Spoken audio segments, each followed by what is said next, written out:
Ooh, look at all those snacks and stuff, girl. Got me wanting to watch a movie, honey. Look, all cuddled up. Yes. Let me get a piece of chicken. I know, right? That's why I was like, we need to go ahead and dive You heat it up? I didn't for like almost 30 seconds. Is it warm enough? It ain't going back now. Mm-hmm. Why black people love chicken so much? Right. Why we like that? It's in our DNA. Mm-hmm. I think it's in our DNA, and I think it's just because we don't know no better. Mm-hmm. Oh, I've been stressed eating chicken every day. How have you been eating chicken though? Fried? Baked. Oh. It's been baked. Okay. Just throw it in the oven. Season it, throw it in the oven. Okay. I've had it in soup. Cheers. Cheers to us. To our EnRicHer night. Yes, enrich Yes, our night. we are enriching ourselves. Yep, in this moment of all of our extras. This is what it looks like. Yeah, real life. Picking out.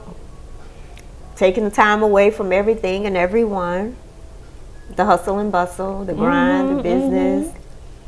We did a little bit of that earlier, right? Yeah, we did. We were productive. Right. Yep. And so now it's time to just kick back, relax, and just eat a little bit or a lot.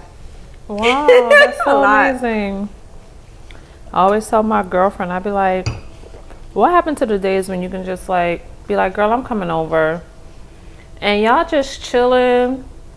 Y'all probably watching TV, probably cooking, probably just chilling in the bedroom, Right. talking. I think it's Atlanta. It's definitely Atlanta, but I think it's two people have just gotten away from real connection. I think they've gotten away from real connection, not being able to fully express themselves. It's just so much. Oh my gosh, it's a lot. Yeah. It's a lot. I'm like, why we always gotta go out? Every time we go out, I'm spending $150. Like, That part. that's just so stupid It's to so me. stupid when you can cultivate the experience you want to have without all that and just have genuine connection and fellowship and fun. Because you think about today, even though we worked, you were working, I was studying, we still were coming together in between, talking, laughing, you know, just having conversation and connecting with each other. Yeah. So, I don't know, girl. It's too much. It's too much. It's too much. Yeah. What are you thinking? What's coming up? I was just thinking about those breaks, you know, when we just kind of stop and talk with each other. And I did that intentionally as well, because I'm like, I'm not going to be as much pressure as I was like, I need to get this done. I'm like, I'm not going to kill myself for it. Right. You know, I'm not going to kill myself. I'm going to be in the moment and not be pushing energy, like forcing energy to do something. Like, Right. I think it's big that we just take that time. You know, we were talking in the car coming back from Publix, laughing about second trip to Publix today. Second trip to Publix today, right?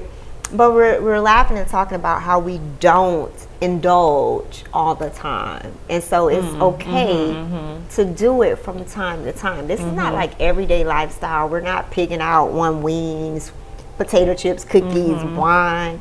It's not an everyday thing, you know, but to be able to give yourself that from time to time, it's balance. It's creating that balance that you need in your life. So, yeah, honey, I'm all for it. And we're just in a different space, in a different time, different era in our life right now. I think 2025 has kicked open the door and exposed a lot of things, you know, areas that we're going to have to grow through in this particular season. Ooh, girl, let me drink to that. oh, Let's drink to that.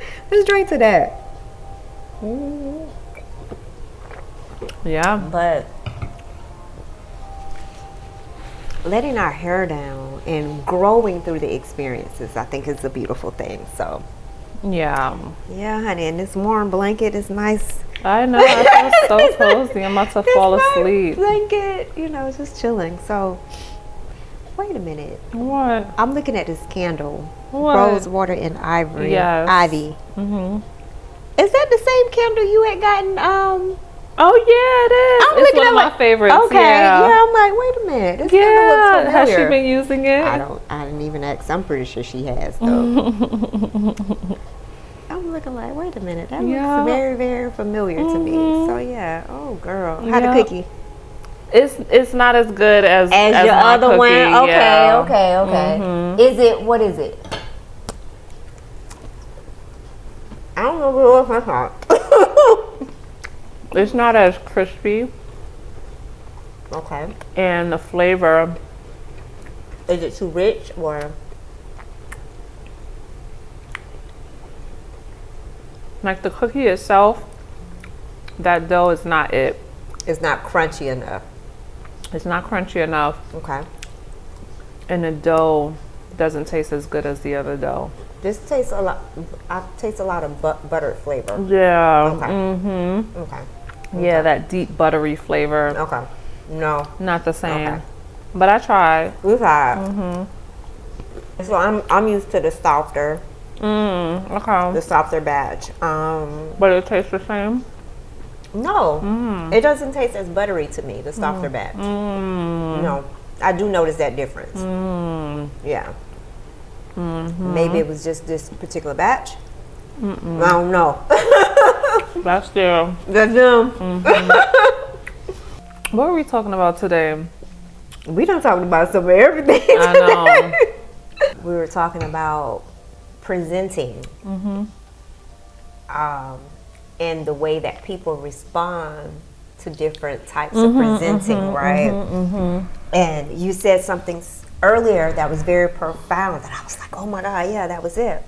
We were talking about how people respond to the hardness, the trauma. Yes, they love that. So that hard feminine masculine energy of being rah, rah, rah, rah, rah to get your message across, how people automatically gravitates towards that. But when you're speaking as your true authentic self and in your power, your feminine energy, how it's kind of overlooked because you are not being as bodacious. Is that the right word for it? You're not just being as bodacious as everyone else, and so you tend to get overlooked. So I think that was a very powerful conversation that we had earlier. It was. Yeah. People love being, I'm not going to say people love being yelled at, but it caters to their nervous system because their nervous system is so heightened. It's hard for them to receive a soft, loving approach. And that's part of upbringing.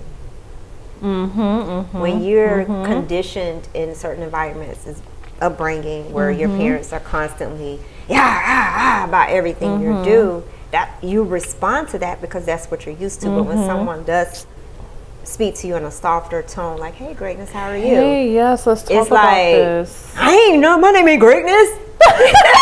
Don't call me Greatness.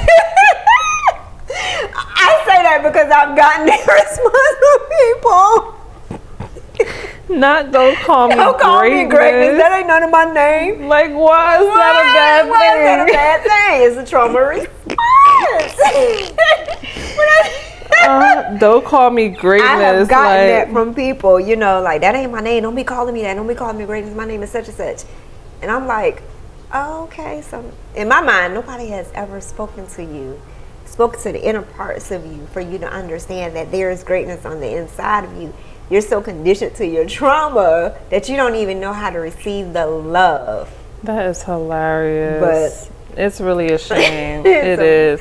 Because it's like, and as professionals in a space where we're trying to promote positive transformation, it's like, we're not going to be yelling to get your, either, and I say, maybe this message is not for you right now. Correct. Right? So, and that happens because I've been told things growing up or in my past that I didn't get until years later, and it just got to be the right timing. Right. And maybe this is just not for you because I'm not going to be screaming, making my throat like my throat ache I can't do all of that. Inflaming my throat. It's not in alignment. It's not in That's alignment too with who you are. And I said, oh my God.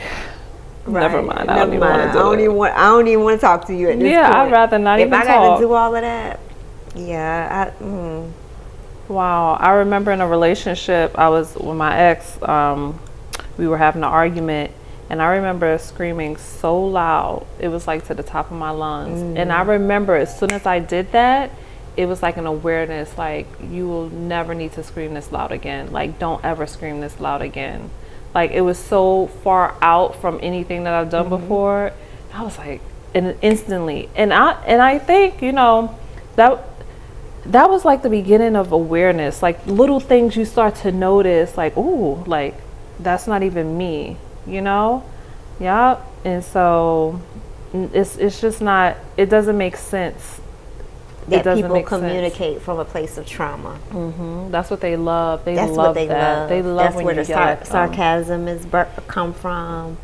You say things and you're wondering. You know, we kind of talked about this earlier too on the way here, about when you're talking to people and how they perceive what you're saying because of the chaos that's in their mind and their head, and when their point of reference is sarcasm. They receive what you're saying from a sarcastic point of view, and you're like, no, I carefully thought about how I want to, what I'm saying and how I'm saying it, and I'm not speaking to you in that manner. I'm speaking to you from a place of love, which is my point of reference because of the healing work I've done. You know, so when we're conveying our messages on social media, it's that same thing. You know, people are responding to the trauma. People are responding to individuals who are yelling and being sarcastic at getting their point across.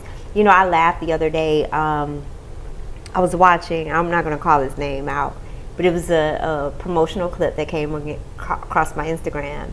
And they were talking, and you're very familiar with this person. You actually, I can't wait to know who it is. Yeah. I'm gonna say this. You actually did interview with this person. What the heck? And they were talking. They was like, well, I'm gonna teach you this outside of what these other you know, they were throwing a whole lot of shade in their promotion. But people gravitate towards that.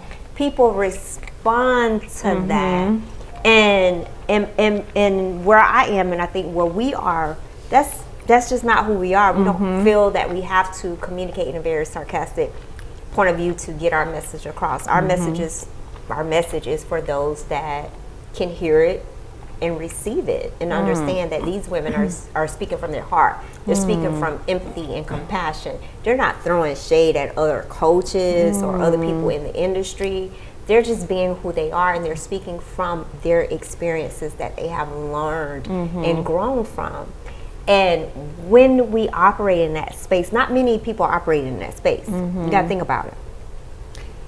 If they're operating from a place that they've grown from, it comes in that trauma voice. It comes in that that. Okay, you know what I'm saying? Yes. They don't even know how to communicate or get their message across in that tone. It has to be that. Because that's what they're used to. So how do we navigate through that when the world is operating on that vibration, which is not a very high vibration at all? It's really not. But the world is operating on that level of vibration, and you know, the world says, well, you have to meet people where they are. Well, in my experience, if I got to meet you where I am, that takes so much from me, and it takes so much for me to come back up to where I was, because now I'm having to come down here, and you're drained, and I'm drained, versus just saying, hey, come on, baby, let me help you up here to where I am, and let's communicate on this level. Because they can't, so they need to develop the skills. Yeah, because they can't. If they're down here, they can't. They don't even understand what's happening up here. They don't. So it's like, how do you bridge the gap to not meet people where they are, but attract them to higher heights, to their higher selves? I think that's where we are. We're trying to figure that out. Yeah. You know, because so many people are used to responding from a place of trauma bonding. Yeah. and we're over that. We're not here to communicate from a place of trauma. Yeah. We're here to communicate from a place of enrichment, enlightenment, love, and light, and just to give people that insight and pull them up. So I think that's one of our biggest struggles as coaches. Yeah, that's yeah, because when you look at and even as it comes to like, we're talking about the way that people present themselves physically, right? Outside of the auditory that they provide, but the way that they look, there's a lot of attraction marketing. So people might be more interested in what someone has to say just based on how they look or what they perceive to have, as opposed to really valuing true, authentic information that can really change their lives. They're really more so inspired by persona when that person's persona is not even true. So it's like you're attracted to something fake, untrue. So what does that say about you? But people don't even understand that that's what they're attracted to. So what does it take for a person to really care about finding their authentic selves and then looking for other authentic experiences in their life? I think that requires healing, emotional healing. It requires, we were talking about earlier about emotional intelligence, where the first step into emotional intelligence is healing. You can't operate from a place of true emotional intelligence without healing your emotions first. And so I think there's a level of toxic emotional intelligence that we've seen portrayed throughout the course of years with very popular people. And then you figure out later down the road, they're a very toxic individual. They speak so high level. I hear a lot of that. I hear a lot of that. They speak so high level, but they're very toxic. So they're operating at a very toxic level of emotional intelligence. And so we're in an industry where we're having to navigate the challenges of that, and combat that energy, which makes it difficult when everybody wants to hear the fluff. And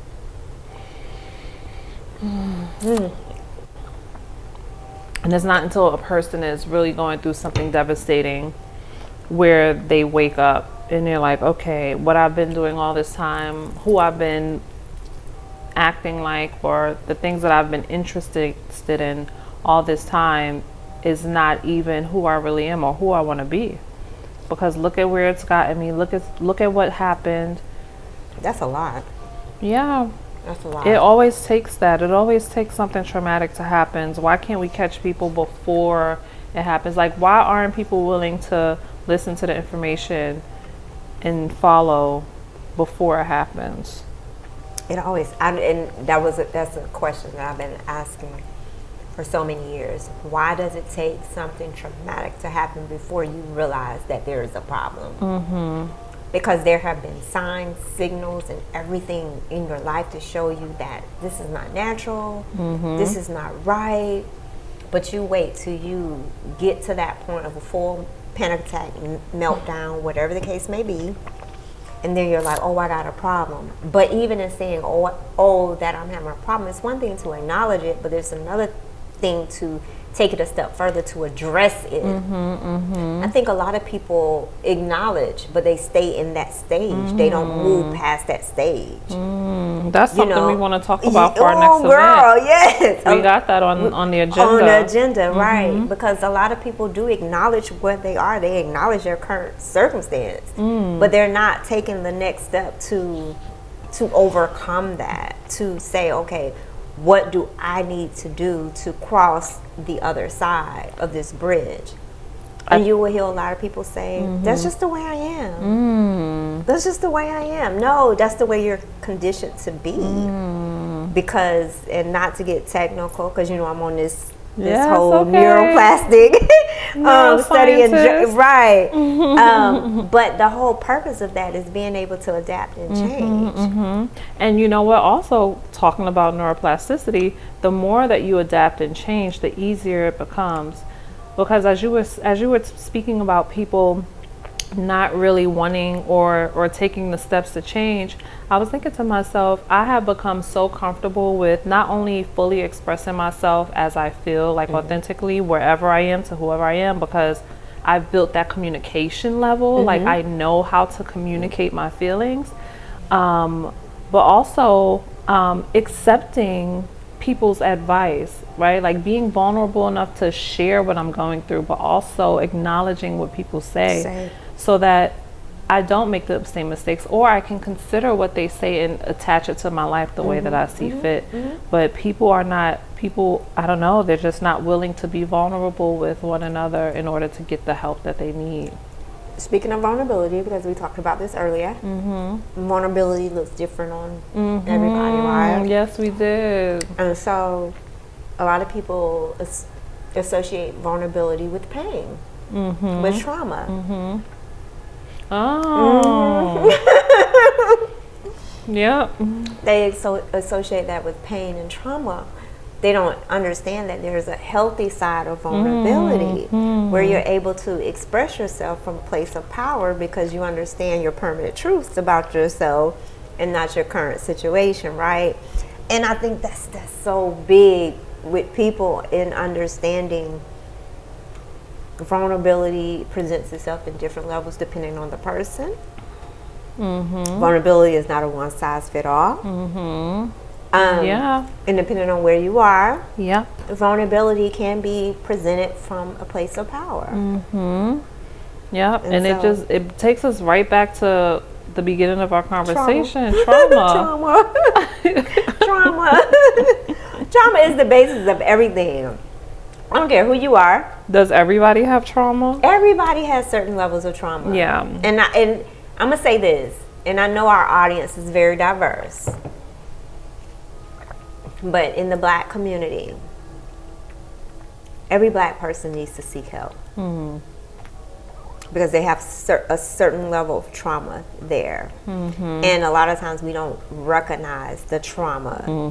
And so one of the things that I talked about in one of the videos that I a couple months ago about anxiety, we're conditioned to anxiety in a way where we're not conditioned to speak up and express ourselves. We're told to be quiet. Or go take some medicine. Go take some medicine. Go to your room. We don't want to hear what you have to say. What happens in the house stays in the house. So we're taught not to express our feelings, which creates panic and attack in our emotions, which agitates our nervous system, which create moments, days, hours of anxiety. Yeah.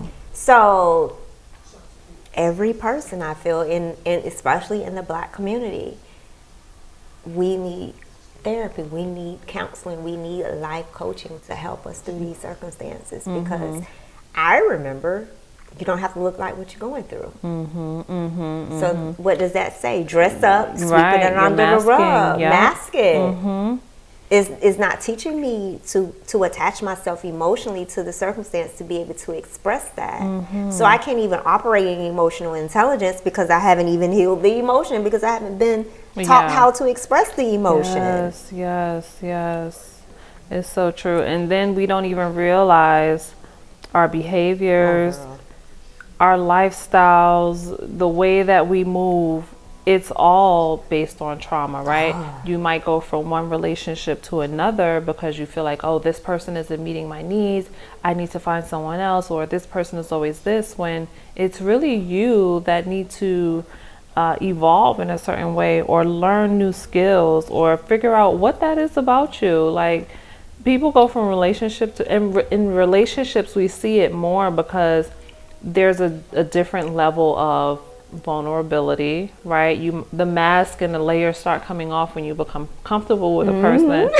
And sometimes it might take longer than others depending, but then that person starts to see things, and because you guys trust each other enough, they start to express, hey, I noticed this about you.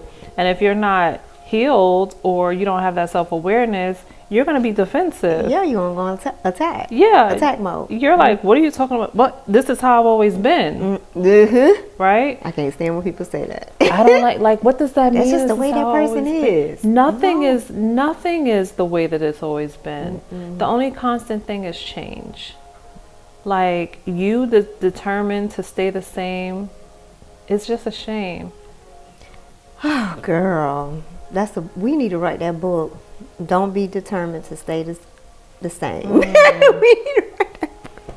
They're going to pull it off the bookshelf. Girl, Put this down. It's blasphemy. What are they talking about? But it's real. Because so many people are conditioned and determined to just be who they are. And they don't realize that inwardly another level of them is trying to emerge and is screaming. The reason why you're having these feelings and emotions is because the old you is like, hey, deal with me, deal with me, deal with me, deal with me. You go to this corporation and you're on this job and you're wondering why you're having these feelings, and your old self, your trauma is like, deal with me, deal with me, deal with me. You're like, oh, it's my boss. Oh, it's my manager.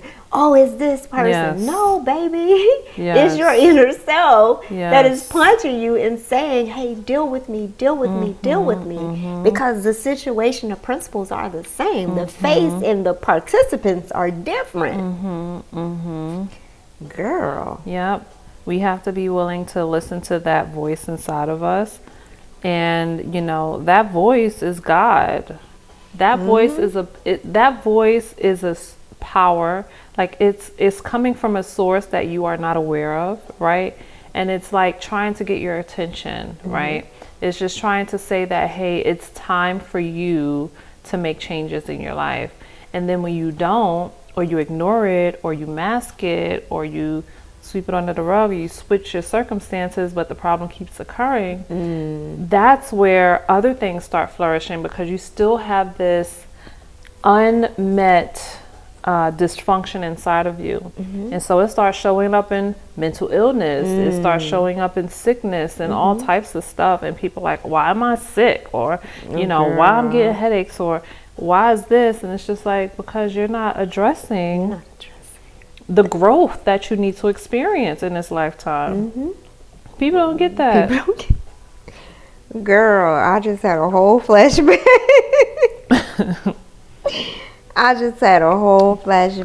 But that, I'm telling you, that is so true. Like, people do not grasp that concept. And I just don't know how to communicate that in a way where people can get it and apply it. Or just reach for it. Just reach for it. Yes. Just reach for it. Let's talk about it. Like, how can I just get you to reach for it? To want to reach for it. Right, and stop just doing the emotional. Can I get you to say, you know what? I need to reach for something different within myself. Yes. I really need to reach for something different in myself. I mean, because I can't tell you the countless times I reach for something different. If I'm having an experience, why am I having this experience? What is this experience trying to teach me? Is it exposing my level of growth? Is it exposing another level of growth? Oh my goodness. Why am I having this experience? Is it showing me that, maybe you just don't need to respond at all. Maybe you just need to be quiet. Why am I having this experience? Let me reach for different outcome. Let me reach for understanding. Let me reach for clarity. Instead of just saying, oh, it's that person, it's that person, it's that person. Try to understand it. Even if it is that person, think, why is this person doing this? And that'll start the thinking process. Just start asking questions. Because most of the time, it's never what it seems. It's never what it seems. Yeah. It's never what it seems. Yeah. Until we start to really unfold things, it's not just what you see at face value. If there's a child that's acting out every time something happens, There's there's something inside of that child you need to uncover. There's something there. Yeah. And again, going back to vulnerability, to be vulnerable enough to admit that this is something deeper than what's being presented. That's Because they don't want to change. they don't want to change. But why? Why people don't want to change? It's like maybe fear. Yeah, they don't think that they would be successful, or people will look at them, or some people are just really conditioned to believe that this is what it is, and people are conditioned to believe that their dysfunction is normal. And it's not. And I always say the mere fact that your nervous system is acting up and sending you signals is an indication that it's not normal.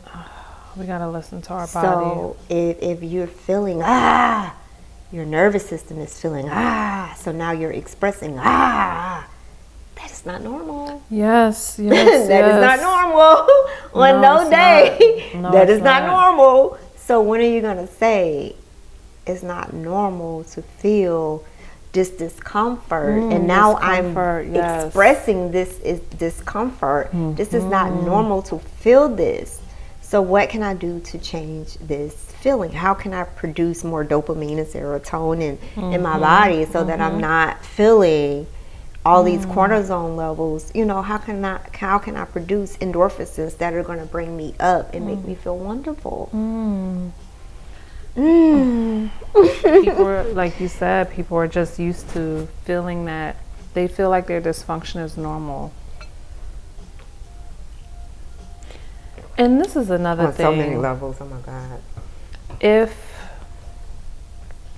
If people have a faith that they follow, and they are experiencing something like that, some type of dysfunction, if they know they are not in control, why aren't they surrendering to the fact that maybe they're not right?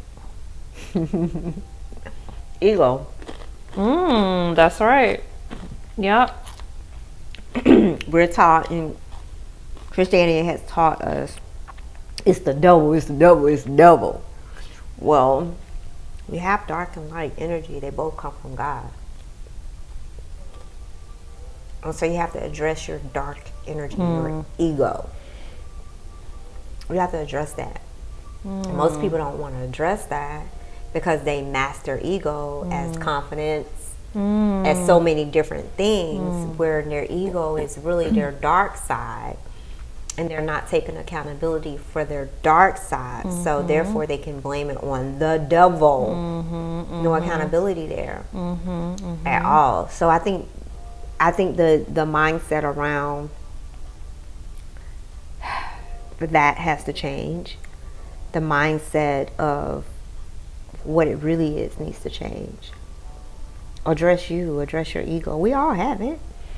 But who's in control majority of the day? Yes. You know what I mean? If your ego is in control majority of the day, then that's a problem. Yeah.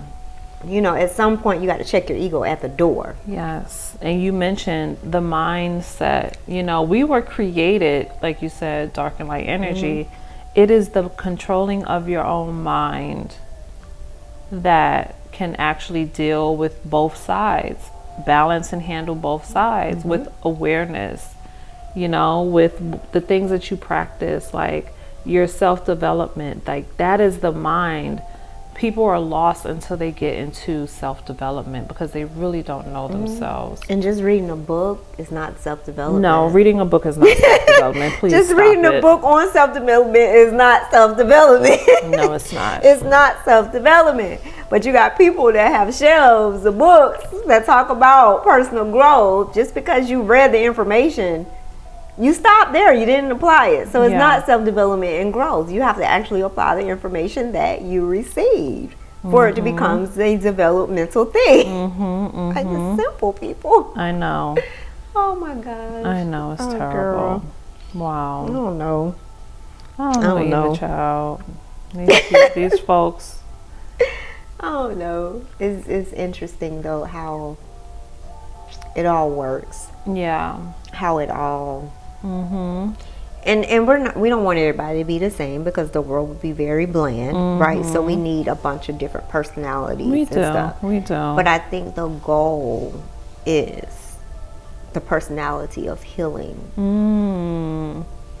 And walking in not just the personality of that, because a lot of people have taken on certain terminology as a band-aid to say I'm healing, but they're really not healing. Oh, come on now. Right? Stop telling people you're healing and you ain't doing nothing. And you ain't doing nothing, right?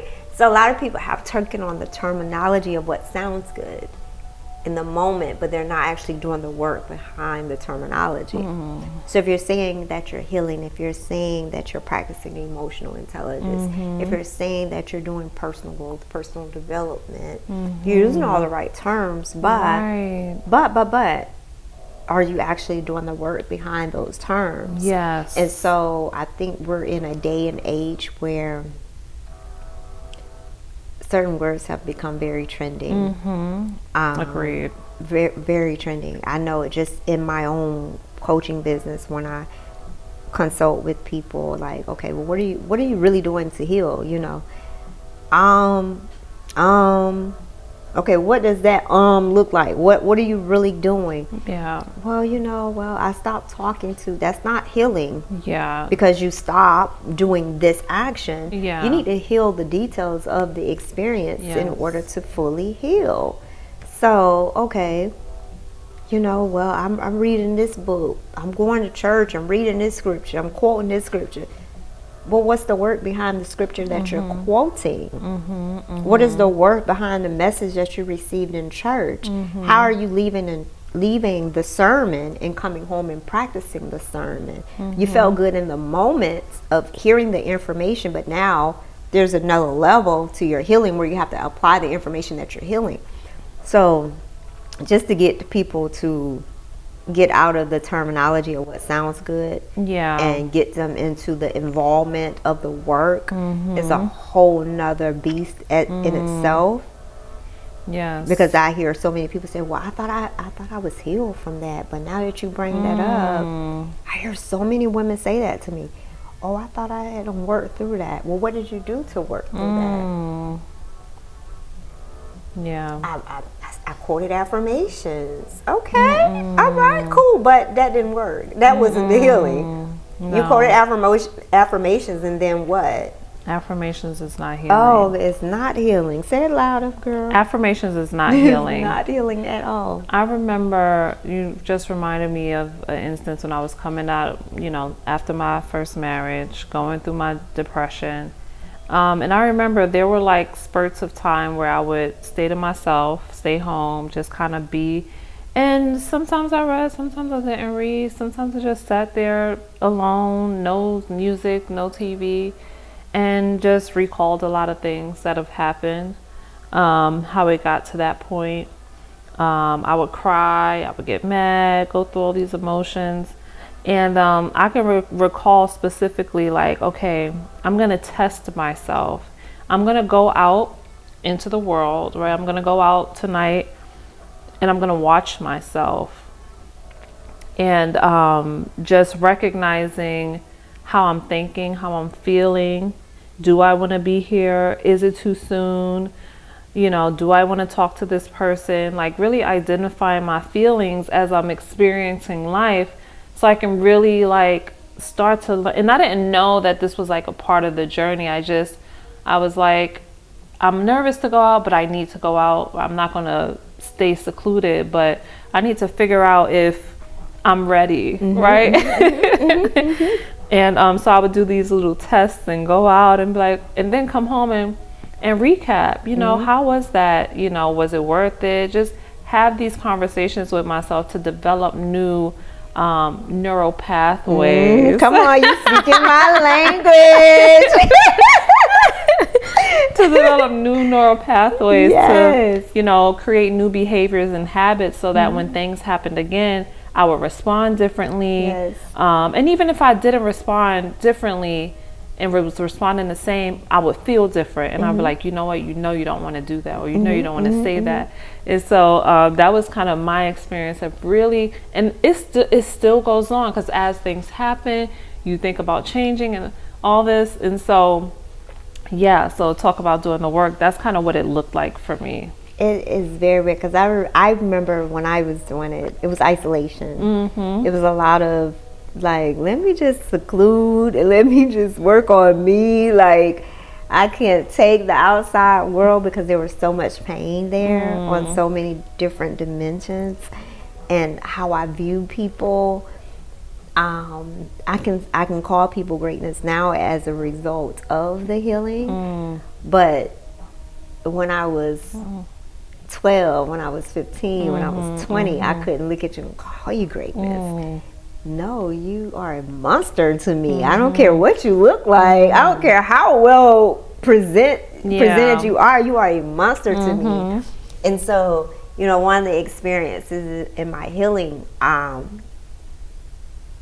when I first started speaking the word greatness and calling people greatness, was a very dark, but I don't know if I want to call it dark. It was a very transitional period for me. It was in that moment God was requiring me to go to another level. And so I had been praying, I had been fasting, I had been saying, God, I want to experience another level of you. And I went to this women's conference. I don't need to fast a day in my life, but I had fasted. You know, bones popping up because I'm fasting, you know. And in that moment, at that service, that women's conference, the Spirit fell upon me, and I cleared out 3 pews. And had no awareness until I came to. And I'm looking like, they're like, yeah, you cleared out 1, 2, 3, you know. And so when I got home that night, What do you mean you cleared out? like, I called the Spirit, and everybody, those 3 rows cleared. They had to move because it was just that heavy on me. Wow. Like, I had no control spiritually of my body. Wow. No awareness of my body. Just completely, just in the spirit, just, I don't know what I did, but I know that 3 rows was clear. And they told me, it's like, yeah, you cleared out 3 rows, like you were completely just gone. And so hearing that was very scary for me. But also I understood in that moment that there was another level that I had went to spiritually. And so when I got home that night, I had to end up calling the guy, which was my ex, that raped me. And I had to, I was arguing, like how you and I are having this conversation. I was arguing with God, like, no, I'm not doing it. And I had to call him, and I had to prophesy to him. I had to speak to him from a very clairvoyant point of view and tell him, this is who you are now, but God has called you to mentor young men. God has called you to help young men go to another level based upon your experiences. You're going to mentor young men, and you're going to raise them up. And this was the very first time that I said that there is greatness on the inside of you. And I said to him, there is greatness on the inside of you. You are greatness. And I was 23, 24 at that time, 48 now. But that was the very first time that I spoke those words. And so when I hung the phone, I was devastated. I was hurt. God, why did you have me to do that? I'm angry. And I'm going back and forth. I'm just crying out to God in that moment. And God said, because your vision of people is very, very tainted and very, very faulty. And I need you to understand, regardless of who an individual is, that there is greatness on the inside of them, no matter where they come from. Now, whether they operate in it is something different, but I need you to understand that seed is in them, and I need you to see people differently. And even in that moment, I still didn't fully grasp the understanding of that. But as I grew older, I understood I needed to see that, because that's part of my purpose. It's part of my purpose to help people cultivate their greatness and pull them up beyond their limitations, beyond their experiences, to understand that this is your birthright, this seed of greatness on the inside of you. Now, what are you going to do with it? Maybe you don't recognize it, but let me help you dig it up and clean you off so that you can see this. And so I girl, and I'm gonna tell you this, it wasn't until what year is this, 2025? It was 2022. That same guy's sister called me on accident. She thought they were calling her brother Sean. And I called back and she was like, girl, I'm so sorry, I thought I was calling my brother Sean. And so as she started talking, I said, no, you were supposed to call me, because nothing is coincidence, right? And so she began to share with me, not even knowing that prophecy that I gave her brother. She began to share me, girl, you know, he's mentoring young men. Wow. He's doing everything that I spoke to him from a very spiritual point of view. 20, I don't know how many years later. It was 20-something years later. Yeah. Now she's calling me and telling me that he did this. And this was the guy that raped me. Wow. That's strong. So it's very strong. Yeah. You know, and I was just like, and when she said it to me, I laughed and I was like, I believe it, because God had me to speak that to him. Wow. I was like, I don't even know if he remembers. You know, I said, but God had me to literally speak that to him. So that's why I was saying, like, healing sometimes is so dimensional. It's for you, but also it's for the other person, you know, as well. You know, and it may not be for that person that offended you. It's for the people that you have to reach back and grab. You know, your experiences are not about you. And that's one thing that I did understand in my healing process as I began to navigate through it, that the experience, the molestation, the rape, domestic violence, all of the abuse, I was supposed to go through it because of the purpose that is on my life. So I've understood that for quite some time now. And that's the thing that I want people to understand. Like, regardless of what you've been through, you can come out of it. You can there's so many people waiting on you just to go through your journey.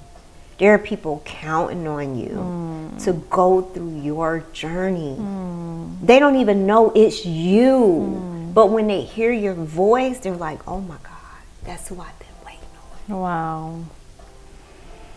That's good. Girl. Yes. But I think that's one of the things with healing that we really have to understand, that when we unlock our healing, we're unlocking a whole community. We're nations of people. Nations that we may not ever meet.